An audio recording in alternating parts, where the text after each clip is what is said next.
Oke, pada kesempatan kali ini kita bakal ngebahas tentang kriteria perencanaan bagian jaringan irigasi atau KP01.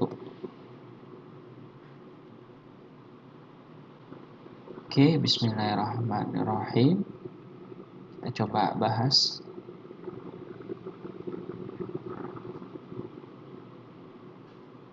Dari pendahuluan dulu, secara umum, kriteria perencanaan jaringan irigasi merupakan bagian dari standar kriteria perencanaan dari Direktorat Jenderal Sumber Daya Air.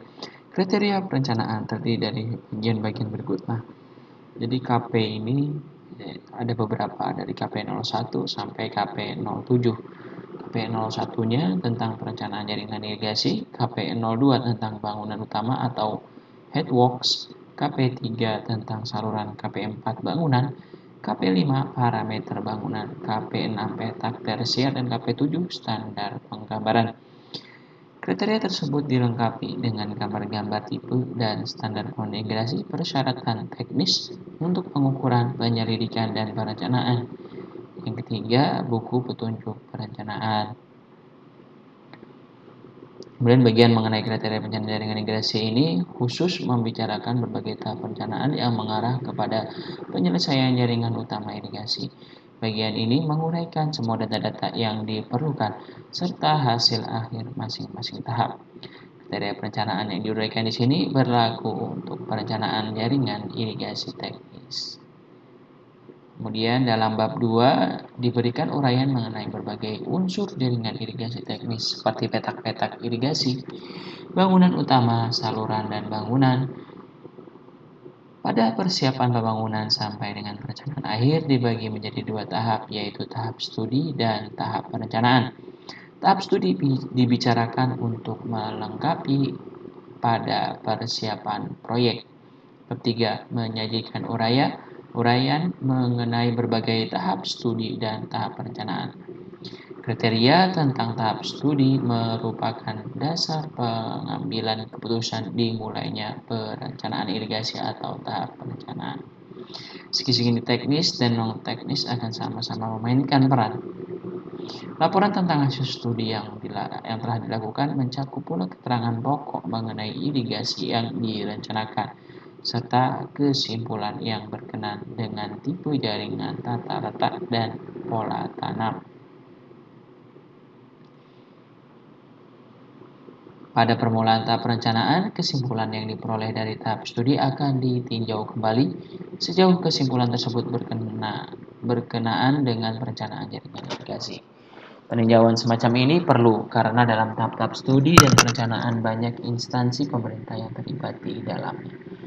Bab 4 menguraikan data-data yang diperlukan untuk perencanaan proyek irigasi. Bidang yang dicakup antara lain hidrologi, topografi, model, hidrolis, geoteknik, dan tanah pertanian. Bab 5 perekayasaan atau engineering design membicarakan berbagai tahap dalam perekayasaan. Yang dijadikan dasar untuk tahap perencanaan adalah perekayasaan yang telah dipersiapkan dalam tahap studi. Dalam tahap perencanaan ada dua taraf perencanaan, yakni perencanaan pendahuluan atau awal dan perencanaan akhir atau detail. Pada taraf perencanaan pendahuluan diputuskan mengenai daerah irigasi, ketinggian, dan tipe bangunan. Hasil-hasil keputusan ini saling mempengaruhi satu sama lain secara langsung untuk memperoleh hasil perencanaan yang terbaik. Diperlukan pengetahuan dan penguasaan yang mendalam mengenai semua kriteria perencanaan. Unsur-unsur kriteria perencanaan jaringan irigasi akan dibicarakan dalam bagian bangunan utama, saluran, bangunan, dan petak tersier. Kriteria tersebut khusus sifatnya, artinya kriteria perencanaan untuk saluran hanya berlaku untuk saluran dan kaitan antara kriteria yang satu dengan lain kurang dipentingkan. Kesahihan atau validitas dan keterbatasan. Kriteria perencanaan ini memberikan petunjuk standar dan prosedur yang digunakan dalam perencanaan jaringan irigasi teknis penuh.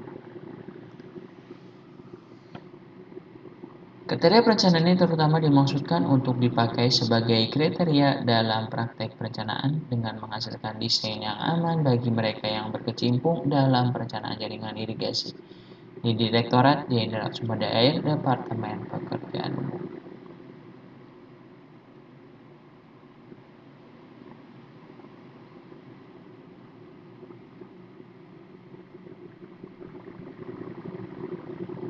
Oke, kemudian kita langsung saja lah ya, karena itu pembukaannya. 1.3 tingkat-tingkat jaringan irigasi. Unsur dan tingkatan jaringan berdasarkan cara pengaturan pengukuran aliran air dan lengkapnya fasilitas. Jaringan irigasi dapat dibedakan ke dalam 3 tingkat, yakni sederhana, semi teknis, dan teknis. Nah, ini perbedaannya nih. Klasifikasi jaringan irigasi. Klasifikasi jaringan irigasi untuk yang teknis ini bangunan utamanya bangunan permanen, kalau semi teknis bangunan permanen atau semi permanen, kemudian kalau yang sederhana bangunan sementara aja ya. Kemudian berdasarkan kemampuan bangunan dalam mengukur dan mengatur debit, ini yang teknis ini baik, kalau semi teknis ini sedang, kalau yang sederhana ini jelek. Jaringan saluran, kalau yang teknis saluran irigasi dan pembuangan terpisah. Kalau semi teknis, saluran irigasi dan pembuangan tidak sepenuhnya terpisah. Kalau sederhana, saluran irigasi dan pembuangan jadi satu. Petak tersier dikembangkan sepenuhnya kalau yang teknis. Kalau semi teknis belum dikembangkan atau densitas bangunan tersier jarang.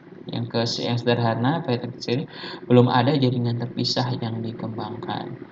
Efisiensi secara keseluruhan kalau yang teknis tinggi, efisiensinya 50-60%. Kalau semi teknis ini sedang, yaitu 40-50%, sedangkan yang untuk sederhana efisiensinya kurang dari 40%. Kalau teknis ukurannya tak ada, semi teknis sampai 2000, sederhana tak lebih ini mohon maaf ini potong ya tabelnya. Kalau ukurannya tak ada batasan, kalau ukuran untuk yang semi teknis sampai 2000 hektar. Kalau jaringan yang sederhana ini tak lebih dari 500 hektar. Jadi ukuran di sini ukuran dari luasan irigasinya ya, yang diairkan lah ya gitu, yang diirigasikan. Selanjutnya jalan usaha tani. Untuk yang teknis ada ke seluruh areal. Kalau yang semi teknis hanya sebagian areal. Kalau yang tidak teknis ini atau yang sederhana cenderung tidak ada. Kondisi operasi dan pemeliharaan. Kalau yang teknis ada instalasi yang menangani, kemudian dilaksanakan secara teratur. Kalau semi teknis belum teratur, dan kalau yang sederhana tidak ada operasi dan pemeliharaan. Dalam konteks standarisasi irigasi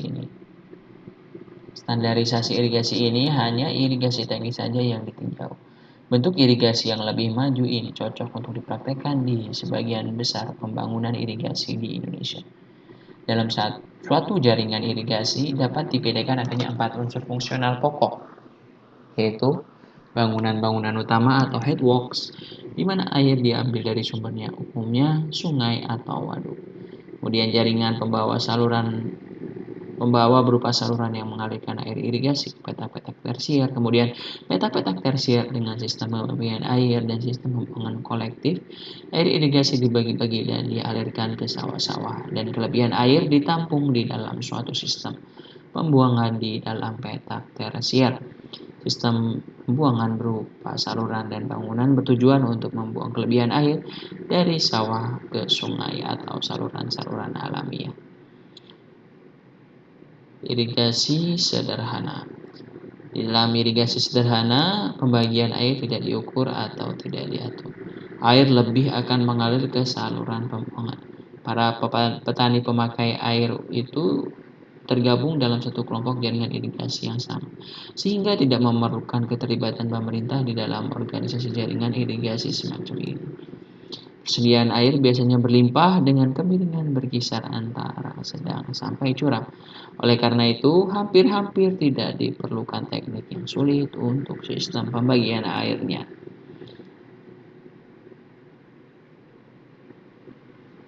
Oke, Oke, ini contoh dari gambar 1.1 jaringan irigasi sederhana. Nah, ini contoh jaringan irigasi sederhana. Kalau yang garis lurus ini aja, ini saluran irigasi, ini sungai. Berarti ini sungai ini ya. Yang dua garis saling berimpit ini sungai. Kemudian kalau ini garis ketinggian kontur, ini kontur tanah tipis, garis yang tipis dan saling terhubung. Kemudian ini kampung, ini untuk kampung areal persawahan. Satu desa. Kemudian ini bendung tidak permanen dengan pengambilan bebas. Bendung. Nah, ini contohnya, ini gambar ada ini. Ini bendung ya, kalau ada kayak penahan itu bendung.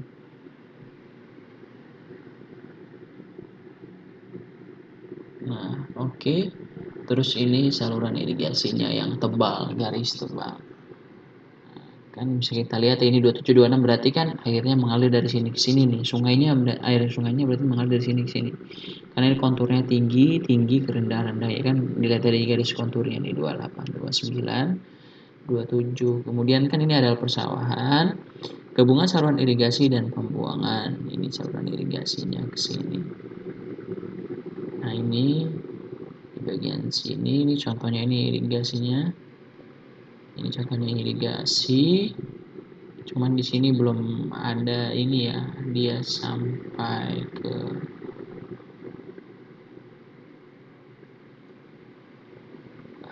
belum sampai ke lebih mendetail, terlalu mendetail.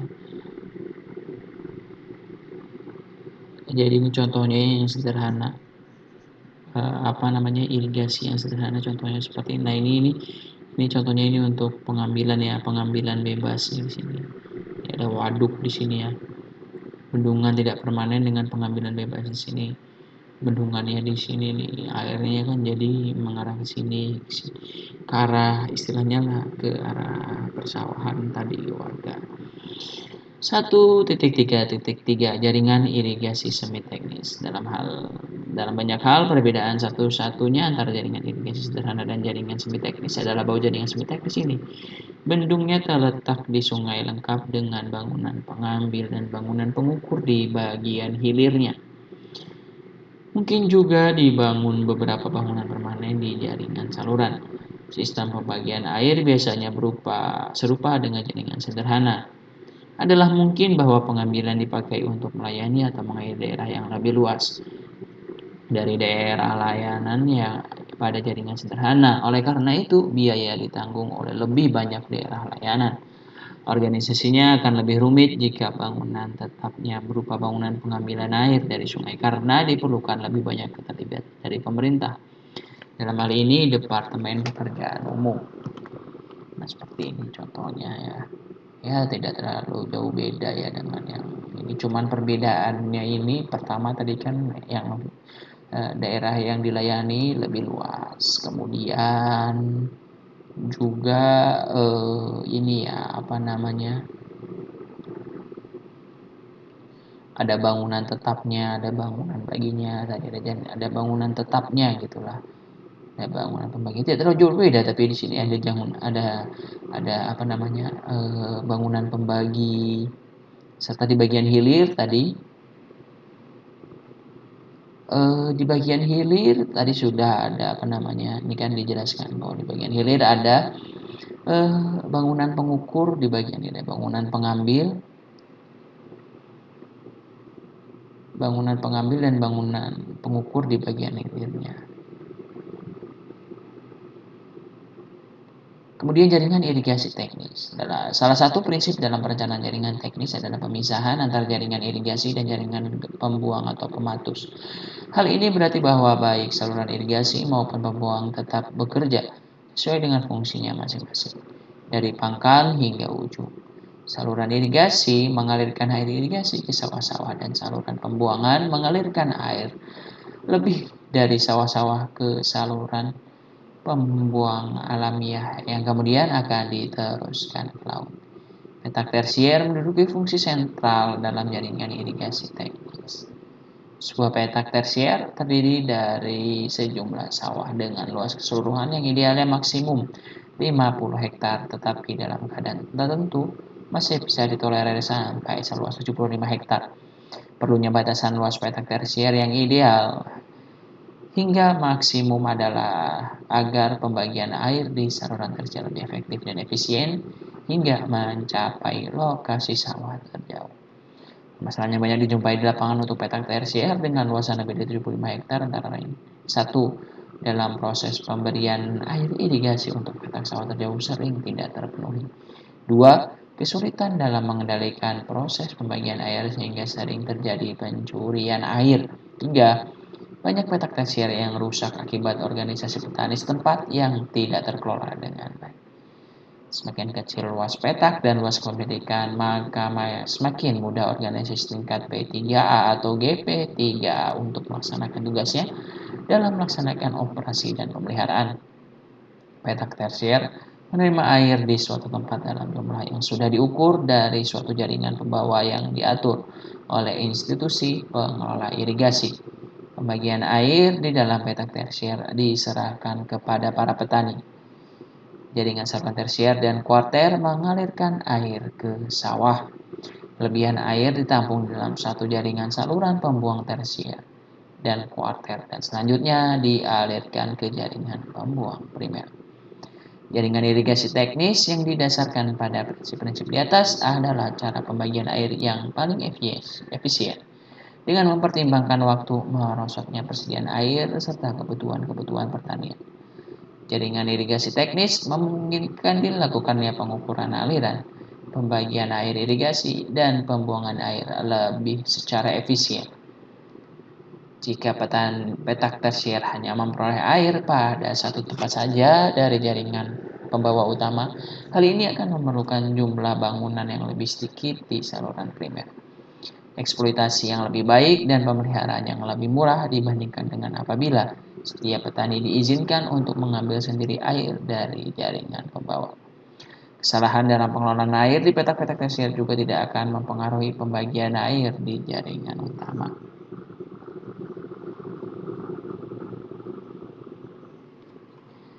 Dalam hal-hal khusus dibuat sistem gabungan, fungsi saluran irigasi dan pembuang digabung. Dalam jaringan ini memiliki keuntungan tersendiri dan kelemahannya juga amat serius, sehingga sistem ini pada umumnya tidak akan diterapkan. Keuntungan yang dapat diperoleh dari jaringan gabungan semacam ini adalah pemanfaatan air yang lebih ekonomis dan biaya pembuatan saluran lebih rendah. Karena saluran pembawa dapat dibuat lebih pendek dengan kapasitas yang lebih kecil. Kelemahannya antara lain bahwa jaringan semacam ini sulit diatur dan dioperasikan sehingga sering banjir, lebih cepat rusak dan menampakkan pembagian air yang tidak merata. Bangunan tertentu di dalam jaringan tersebut akan memiliki sifat-sifat seperti bendung dan relatif mahal. Nah, ini berikut ini ya contohnya ya. Jadi sudah ada bangunan bagi, kemudian sudah dilengkapi dengan saluran tersiernya, ada saluran irigasi primer dan sekundernya, jadi ini lebih tertata gitu ya. Ini bangunan bagi dengan alat pengukur dengan mengukur debit. Jadi di bangunan begini sudah ada alat ukur debitnya sehingga semua petak tersier diusahakan untuk sudah teririgasi seperti itu ya. 2. Jaringan irigasi.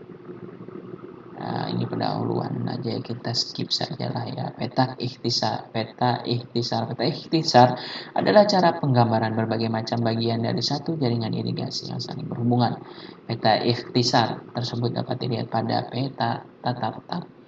Peta ikhtisar irigasi tersebut memperlihatkan bangunan-bangunan utama, jaringan dan trase saluran irigasi, jaringan dan trase saluran pembuangan, petak-petak primer, sekunder dan tersier, lokasi bangunan, batas-batas daerah irigasi, dan jaringan dan trase jalan. Daerah-daerah yang tidak diairi, misalnya desa-desa, daerah-daerah yang tidak dapat diairi, contohnya tanah jelek, terlalu tinggi, dan sebagainya.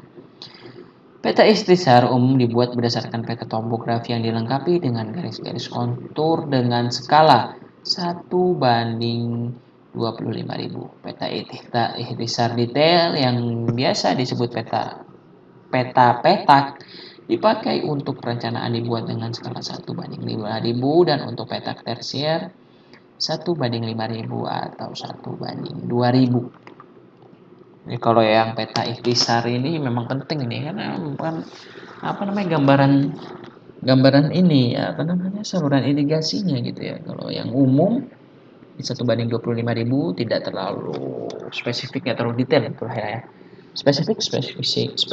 Spesifik gitu ya. Maksudnya semua itemnya itu ada di petanya. Cuman memang nggak terlalu mendetail. Kalau yang 1:5.000 kan cakupannya lebih menzoom gitu ya pada satu area tertentu. Jadi kelihatan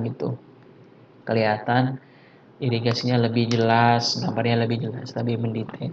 Seperti itu ya teman-teman. Kemudian petak tersier.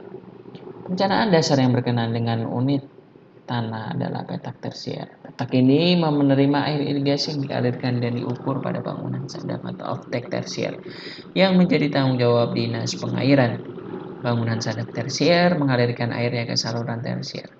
Di petak tersier, pembagian air eksploitasi dan pemeliharaan menjadi tanggung jawab para petani yang bersangkutan di bawah bimbingan pemerintah. Ini juga menentukan ukuran petak tersier.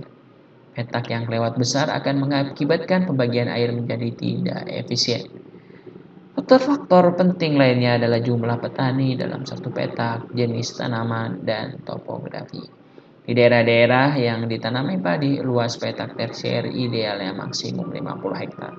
Tapi dalam keadaan tertentu dapat ditolerir sampai seluas 75 hektar. Disesuaikan dengan kondisi topografi dan kemudahan eksploitasi dengan tujuan agar pelaksanaan operasi dan pemeliharaan lebih mudah. Petak tersier harus mempunyai batas yang jelas, seperti misalnya parit, jalan, batas desa, dan batas perubahan bentuk medan atau terrain fault. Petak tersier dibagi menjadi petak-petak kuarter masing-masing seluas kurang lebih 8-15 hektar. Apabila keadaan topografi memungkinkan, bentuk petak tersier sebaiknya bujur sangkar atau segi empat untuk mempermudah pengaturan tata letak dan memungkinkan pembagian air secara efisien.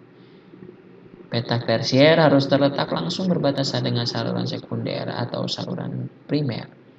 Perkecualian kalau petak-petak tersier tidak secara langsung terletak di sepanjang jaringan saluran irigasi utama yang dengan demikian memerlukan saluran tersier yang membatasi petak-petak tersier lain. Hal ini harus dihindari. Panjang saluran tersier sebaiknya kurang dari 1.500 meter. Tetapi dalam kenyataan kadang-kadang panjang saluran ini mencapai 2.500 meter. Panjang saluran kuarter lebih baik di bawah 500 meter, tapi prakteknya kadang-kadang sampai 800 meter. Petak sekunder. Petak sekunder terdiri dari beberapa petak tersier yang semuanya dilayani oleh satu saluran sekunder. Biasanya petak sekunder menerima air dari bangunan bagi yang terletak di saluran primer atau sekunder. Batas-batas petak sekunder pada umumnya berupa tanda-tanda topografi yang jelas seperti misalnya saluran pembuang. Saluran petak sekunder yang berbeda-beda tergantung pada situasi daerah.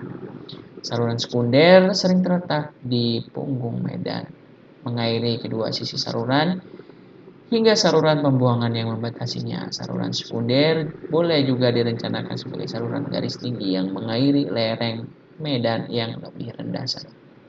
Petak primer. Petak primer terdiri dari beberapa petak sekunder yang mengambil air langsung dari saluran primer. Petak primer dilayani oleh satu saluran primer yang mengambil airnya langsung dari sumber air, biasanya sungai. Proyek irigasi tertentu mempunyai dua saluran primer, ini menghasilkan dua petak primer. Daerah di sepanjang saluran primer sering tidak dapat dilayani dengan mudah dengan cara menyedap air dari saluran sekunder. Apabila saluran primer melewati sepanjang garis tinggi, daerah saluran primer yang berdekatan harus dilayani langsung dari saluran primer. Bangunan utama.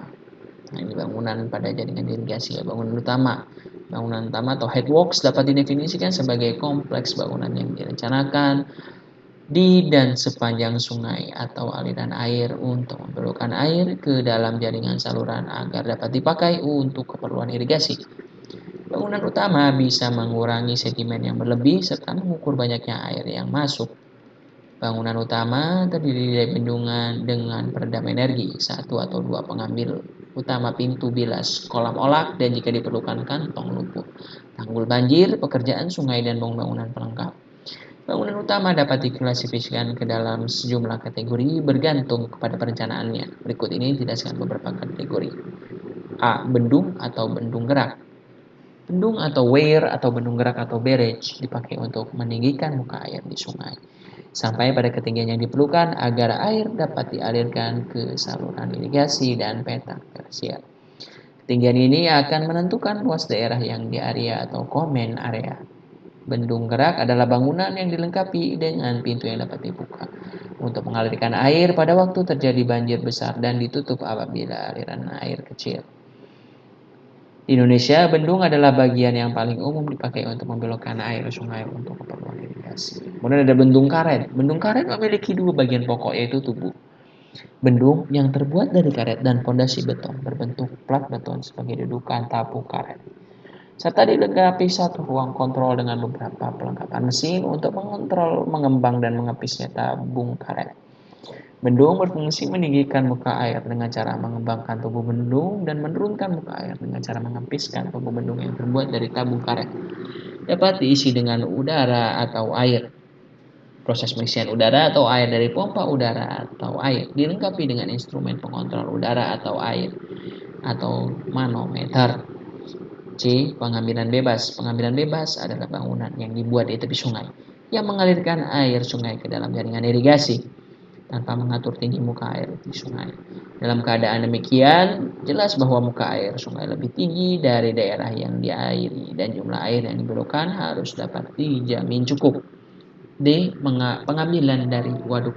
Waduk atau reservoir digunakan untuk menampung air irigasi pada waktu terjadi surplus air di sungai agar dapat dipakai sewaktu-waktu terjadi kekurangan air. Jadi fungsi utama waduk adalah untuk mengatur aliran air. Waduk yang berukuran besar sering mempunyai banyak fungsi seperti untuk keperluan irigasi, tenaga air, pembangkit listrik, pengendalian banjir, perikanan, dan sebagainya. Waduk yang berukuran lebih kecil dipakai untuk keperluan irigasi saja. Stasiun pompa. Irigasi dengan pompa bisa dipertimbangkan apabila pengambilan secara gravitasi ternyata tidak layak dilihat dari segi teknis maupun ekonomis.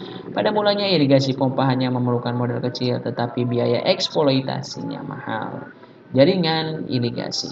Saluran irigasi. A1. Jaringan irigasi utama. Saluran primer membawa air dari bendung ke saluran sekunder dan petak-petak tersier yang diairi. Batas ujung saluran primer adalah pada bangunan bagi yang terakhir. Dapat dilihat di gambar 2.1, nanti kita sama-sama lihat ya. Kemudian saluran sekunder membawa air dari saluran primer ke petak-petak tersier yang dilayani oleh saluran-saluran sekunder tersebut. Batas ujung saluran ini adalah pada bangunan sadap terakhir. Saluran pembawa yang ketiga, saluran pembawa air irigasi dari sumber air lain, bukan sumber yang memberi air pada bangunan utama proyek ke jaringan irigasi primer. 4. Saluran muka tersier membawa air dari bangunan sadap tersier ke petak tersier yang terletak di seberang petak tersier lainnya. Saluran ini termasuk ke dalam wewenang dinas irigasi dan oleh sebab itu pemeliharaannya menjadi tanggung jawabnya. Kemudian seterusnya jaringan saluran irigasi tersier. Saluran tersier membawa air dari bangunan sadap tersier ke jaringan utama ke dalam petak tersier lalu ke saluran kuarter. Batas ujung saluran ini adalah box bagi kuarter yang terakhir. Saluran kuarter membawa air dari box bagi kuarter melalui bangunan sadap tersier atau parit sawah ke sawah-sawah. Perlu dilengkapi jalan petani. Yang ketiga, perlu dilengkapi jalan petani di tingkat jaringan tersier dan kuarter. Sepanjang itu memang diperlukan oleh petani setempat dan dengan persetujuan petani setempat pula. Karena banyak ditemukan di lapangan jalan petani yang rusak sehingga akses petani dari dan ke sawah menjadi terhambat, terutama untuk petak sawah yang paling ujung. Yang terakhir, pembangunan sanggar tani sebagai sarana untuk diskusi antara petani sehingga partisipasi petani lebih meningkat dan pembangunannya disesuaikan dengan kebutuhan dan kondisi petani setempat serta diharapkan letaknya dapat mewakili wilayah P3A atau GP3A setempat. A3. Garis sempadan saluran. Dalam rangka pengamanan saluran dan bangunan, maka perlu ditempatkan garis sempadan saluran dan bangunan irigasi yang jauh ditentukan dalam peraturan perundang-undangan sempadan saluran. Nah, ini berikut ini adalah contohnya ya dari ini misalnya contoh dari jaringan-jaringan irigasi ini bisa teman-teman lihat. Oke, ini bendungnya di sini, airnya mengarah dari atas ke bawah. Nah, ini bangunan irigasi primernya nih yang satu nih. Nah, ini kan sudah bangunan bagian terakhir, maka ini sudah termasuk satuan sekunder seperti itu.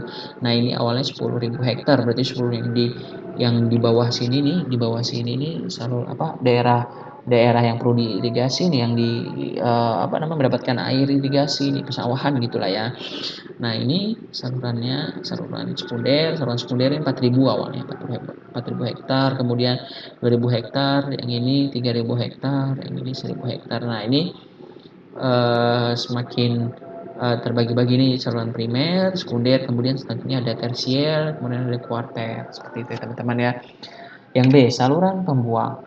Jaringan saluran pembuang tersier, jaringan saluran pembuang tersier. Saluran pembuang kuarter terletak di dalam satu petak tersier, menampung air langsung dari sawah dan membuang air tersebut ke dalam saluran pembuang tersier. Dua saluran pembuang tersier terletak di dan antara petak-petak tersier yang termasuk dalam unit irigasi sekunder yang sama dan menampung air, baik dari pembuangan kuarter maupun dari sawah-sawah. Air tersebut dibuang ke dalam jaringan pembuang sekunder. Dua, jaringan saluran pembuang utama. Poin pertama, saluran pembuang sekunder menampung air dari jaringan pembuang tersier dan membuang air tersebut ke pembuang primer atau langsung ke jaringan pembuang alamiah dan ke luar daerah irigasi. Poin kedua, saluran pembuang primer mengalirkan air lebih dari saluran pembuang sekunder ke luar daerah irigasi. Pembuang primer sering berupa saluran pembuang alamiah yang mengalirkan kelebihan air tersebut ke sungai, anak sungai, atau ke laut. 2.3.3 Bangunan bagi dan sadap.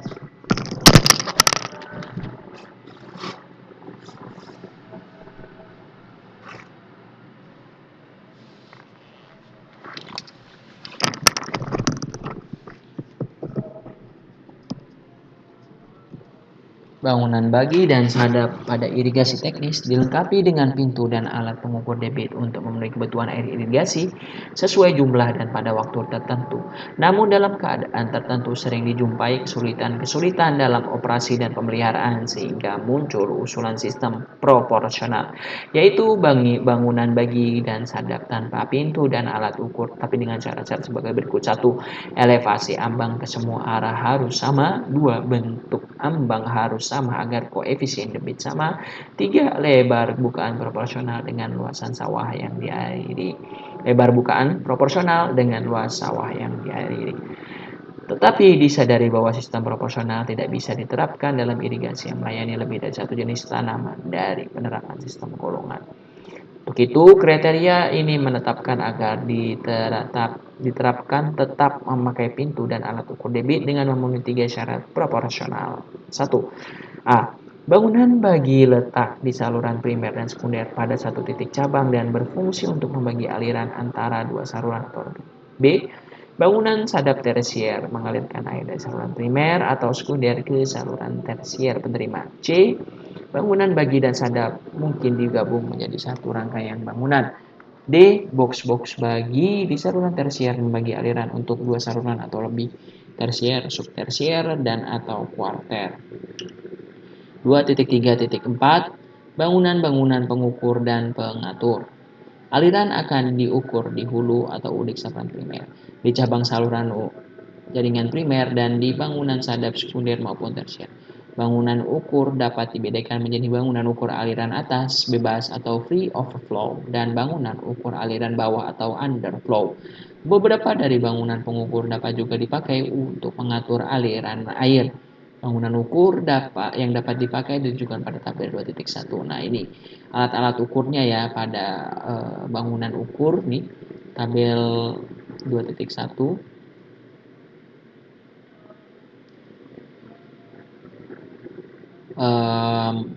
Bangunan ukur ambang lebar, bangunan ukur parsal, ada bangunan ukur Cipoletti.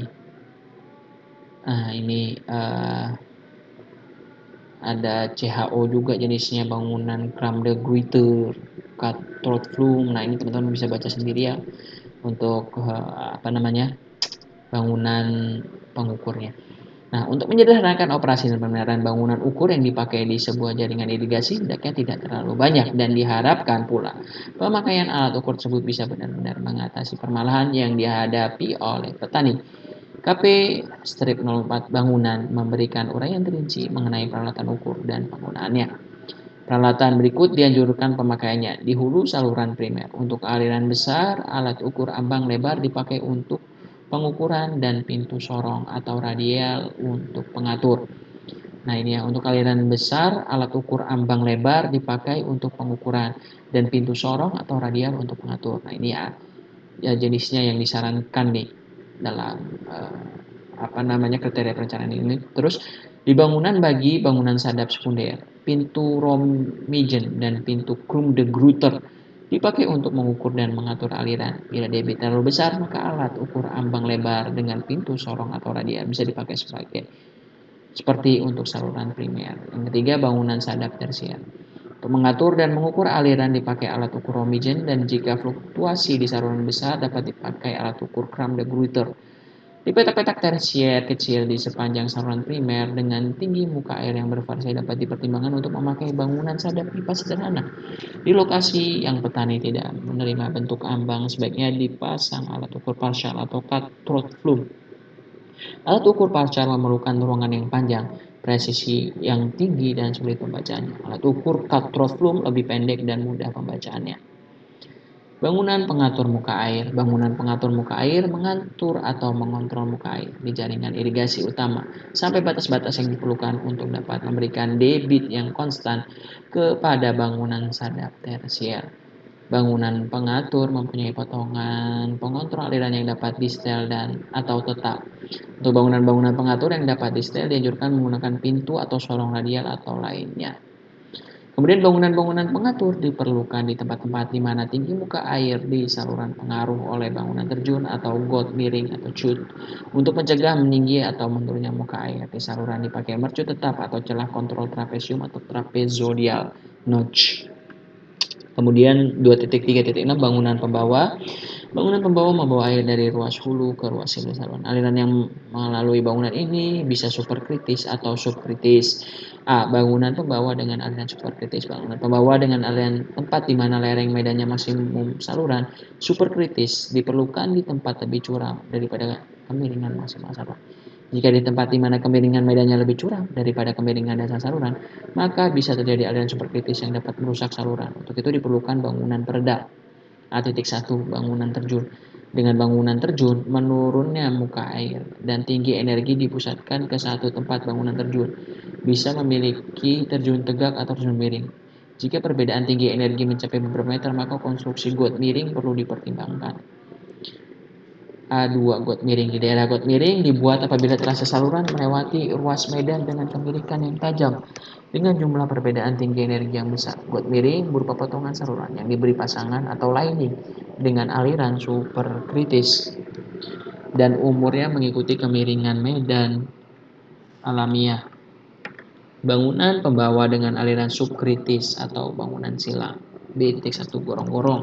Gorong-gorong dipasang di tempat di mana saluran lewat bangunan bawah seperti jalan, rel kereta api atau apabila pembuang lewat di atas saluran. Aliran dalam gorong-gorong umumnya aliran bebas. Kemudian B2 talang. Talang dipakai untuk mengalirkan air irigasi lewat di atas saluran lainnya. Saluran pembuang alami atau cekungan dan lembah-lembah aliran ini dalam talang adalah aliran bebas. Kemudian ada lagi B3 sipon. B3 sipon. Sipon dipakai untuk mengalirkan air irigasi dengan menggunakan gravitasi di bawah saluran pembuang, cekungan, anak sungai atau sungai. Sipon juga dipakai untuk melewatkan air di bawah jalan kereta api atau bangunan-bangunan yang lain. Sipon merupakan saluran tertutup yang direncanakan untuk mengalirkan air secara penuh dan sangat dipengaruhi oleh tinggi tekan. Jembatan sipon. Jembatan sipon adalah saluran tertutup yang bekerja atas dasar tinggi tekan dan dipakai mengurangi ketinggian. Dan dipakai untuk mengurangi ketinggian bangunan pendukung di atas lembah yang dalam. Kelima, flume. Ada beberapa tipe flume yang dipakai untuk mengalirkan air irigasi melalui situasi medan tertentu, misalnya flume tumpu atau bench flume untuk mengalirkan air di sepanjang lereng bukit yang curam, flume deflasi atau elevated flume untuk menyeberangkan air irigasi lewat di atas saluran pembuangan atau jalan air lainnya. Flume dipakai apabila batas pembebasan tanah atau right of way terbatas atau jika bahan tanah tidak cocok untuk membuat potongan melintang saluran trapesium biasa. Flume mempunyai potongan melintang berbentuk segi empat atau setengah bulat. Aliran dalam flume adalah aliran bebas. Saluran tertutup. Saluran tertutup dibuat apabila terasa saluran terbuka melewati suatu daerah di mana potongan melintang harus dibuat pada galian yang dalam dengan lereng-lereng tinggi yang tidak stabil. Saluran tertutup juga dibangun di daerah-daerah permukiman dan di daerah-daerah pinggiran sungai yang terkena luapan banjir. Bentuk potongan melintang saluran tertutup atau saluran gali dan timbun adalah segi empat atau bulat. Biasanya aliran di dalam saluran tertutup adalah aliran bebas. Terowongan. Terowongan apabila keadaan ekonomi atau anggaran memungkinkan untuk saluran tertutup guna mengalirkan air melewati bukit-bukit dan medan tinggi yang biasanya aliran di dalam terowongan adalah aliran bebas. Kemudian bangunan lindung. Diperlukan untuk melindungi saluran baik dari dalam maupun dari luar. Dari luar bangunan itu memberikan perlindungan terhadap limpasan air buangan yang berlebih dan dari dalam terhadap aliran saluran yang berlebih akibat kesalahan eksploitasi atau akibat masuknya air dan luar saluran. A. Bangunan pembuang silang. Gorong-gorong adalah bangunan pembuang silang yang paling umum digunakan sebagai lindungan luar. Sipon dipakai juga sebagai saluran irigasi melintasi saluran pembuang yang besar. Dalam hal ini, biasanya lebih aman dan ekonomis untuk membawa air irigasi dengan sipon lewat di bawah saluran pembuang tersebut. Overshoot akan direncanakan jika elevasi dasar saluran pembuang di sebelah hulu saluran irigasi lebih besar daripada pembuang air normal di saluran pelimpah atau spillway. Ada tiga tipe pelindungan dalam yang umum dipakai, yaitu saluran pelimpah, sipon pelimpah atau pintu pelimpah otomatis. Pengaturan pelimpah diperlukan tepat di hulu bangunan bagi di ujung hilir saluran primer atau sekunder dan di tempat-tempat lain yang dianggap perlu demi keamanan jaringan. Bangunan pelimpah bekerja otomatis dengan naiknya muka air. C. Bangunan penggelontoran sedimen atau sedimen excluder. Bangunan ini dimaksudkan untuk mengeluarkan endapan sedimen sepanjang saluran primer dan sekunder pada lokasi persilangan dengan sungai. Pada ruas saluran ini sedimen diizinkan mengendap dan dikuras melewati pintu secara periodik. Kemudian ada bangunan penguras atau wasteway. Bangunan penguras biasanya dengan pintu yang dioperasikan dengan tangan. Dipakai untuk mengosongkan seluruh ruas saluran bila diperlukan. Untuk mengurangi tingginya biaya, bangunan ini dapat digabung dengan bangunan pelimpah. Saluran pembuangan samping. Aliran buangan biasanya ditampung ke saluran pembuangan terbuka yang mengalir paralel di sebelah atas saluran irigasi. Saluran ini membawa air ke bangunan pembuang silang atau jika debit relatif kecil dibandingkan aliran air irigasi ke dalam saluran irigasi itu melalui lubang pembuang. Saluran gendong. Saluran gendong adalah saluran drainase yang sejajar dengan saluran irigasi, berfungsi mencegah aliran permukaan atau runoff dari luar aliran irigasi yang masuk di dalam saluran irigasi. Air yang masuk ke dalam saluran gendong dialirkan keluar ke saluran alam atau drainase yang terdekat. Jalan dan jembatan. Jalan-jalan inspeksi diperlukan untuk inspeksi, eksploitasi, dan pemeliharaan jaringan irigasi dan pembuang oleh dinas pengairan. Apabila saluran dibangun sejajar dengan jalan utama di dekatnya, maka tidak diperlukan jalan inspeksi di panjang ruas saluran tersebut. Biasanya, jalan inspeksi terletak di sepanjang sisi saluran irigasi. Jembatan dibangun untuk saling menghubungkan jalan-jalan inspeksi di seberang saluran irigasi atau pembuang, atau untuk menghubungkan jalan inspeksi dengan jalan umum.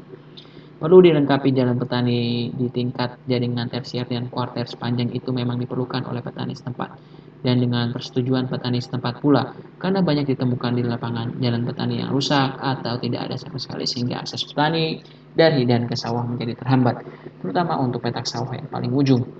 Bangunan pelengkap. Tanggul-tanggul diperlukan untuk melindungi daerah irigasi tanah banjir yang berasal dari sungai atau saluran pembuangan yang besar. Pada umumnya, tanggul diperlukan di sepanjang sungai, di sebelah hulu bendung, atau di sepanjang saluran primer. Fasilitas-fasilitas operasional diperlukan untuk operasi jaringan irigasi secara efektif dan aman. Fasilitas tersebut antara lain meliputi kantor lapangan, bengkel, perumahan untuk staf irigasi, jaringan komunikasi, patok hektometer, papan eksploitasi, papan duga, dan sebagainya. Bangunan-bangunan pelengkap yang dibuat di dan sepanjang saluran meliputi pagar, rel pengaman, dan sebagainya guna memberikan pengamanan sewaktu terjadi keadaan gawat.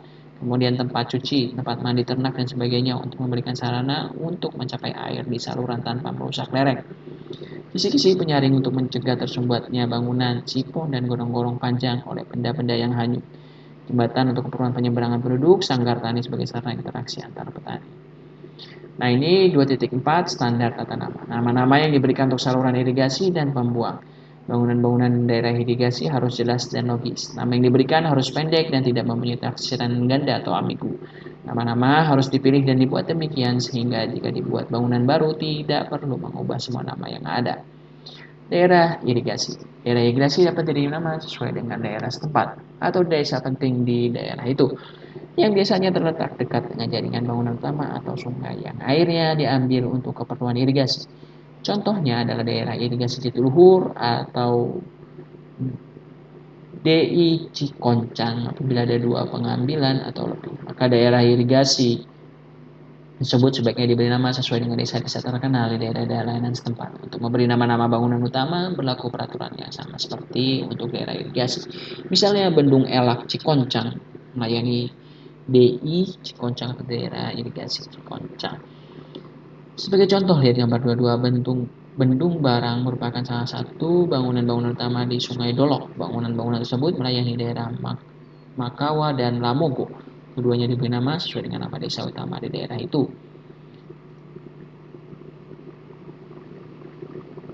Jaringan irigasi primer. Saluran irigasi primer sebaiknya diberi nama sesuai dengan daerah irigasi yang dilayani. Contohnya saluran primer Makawa. Contohnya seperti ini ya, gambar ini. Coba kita rotate. Nah, ini ya. Ini contohnya nih. Saluran irigasi. Standar sistem tata nama untuk skema irigasi. Nah, ini BM2, BM3. Ini ada berapa hektar, terus kemudian ini liter per detik, ini debitnya sudah ada ya. Ini ada BM1, kemudian ada RK1, BK2.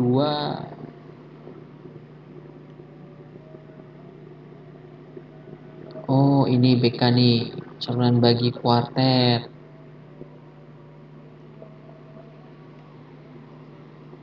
Bagi kuarter atau bangunan bagi kuarter gitu ya. Ini BS1 bagi sekunder. Ini bagi yang ini yang primer karena ini bisa dapatnya dari sini gitu ya. Ini kan primer masih. Berarti ini ke sini nih. Satu gitu ya. Ini jaringan sekundernya.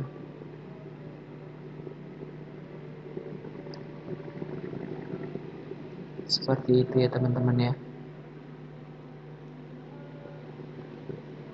Nah, seperti ini contohnya. Sampai dengan ada ini ya, tandanya ini ada talang. Jadi ini memang harus rinci ini kayak gini informasinya. Ini ada sipon. Karena nantinya ini kan untuk menjelaskan gitu ya, menjelaskan bagaimana pembagian air irigasi di persawahan, dan banyak setiap sawah itu kan ada petani yang terlibat gitu ya, dan itu penting agar mengairi seluruh sawah petaninya gitu teman. Oke, kita coba balikan lagi.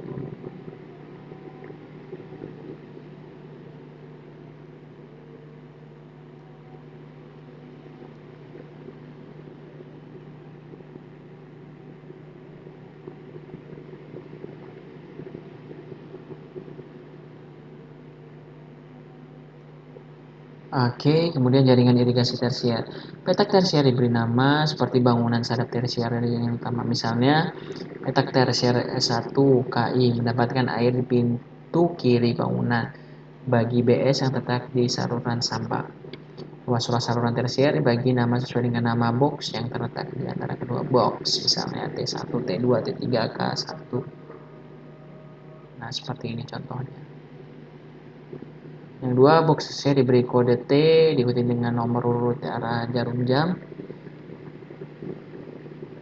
Nah, ini ya contohnya ini. Petak kuarter diberi nama sesuai dengan petak rotasi sesuai dengan nama urut menurut arah jarum jam.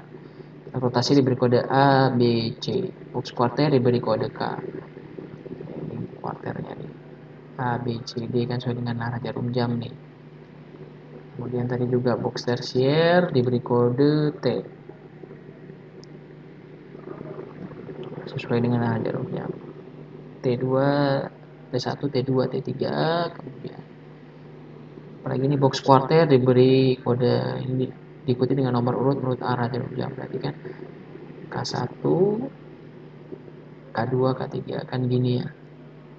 Nah, ya, seperti itu teman-teman. Navigasi kuarter diberi nama sesuai dengan peta kuarter yang dilayani, tetapi dengan huruf kecil.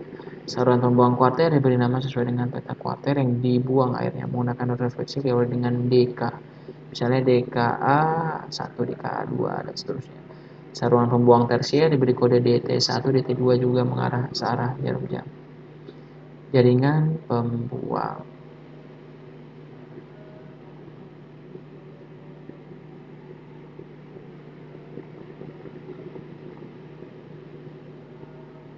Jaringan pembuang ya.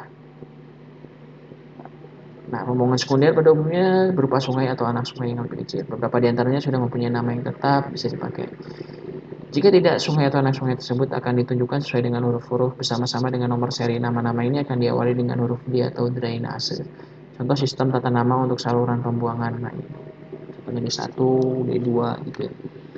Tata warna peta. Warna-warna standar akan digunakan untuk menunjukkan berbagai tampak irigasi pada peta. Warna-warna yang dipakai adalah biru untuk jaringan irigasi, merah untuk sungai atau jaringan pembuang, garis penuh untuk jaringan yang sudah ada, dan garis putus untuk jaringan yang sedang direncanakan. Coklat untuk jaringan jalan, kuning untuk daerah yang tidak diairi, hijau untuk perbatasan kabupaten, kecamatan, desa, dan kampung, merah untuk tata nama bangunan, hitam untuk jalan kereta api.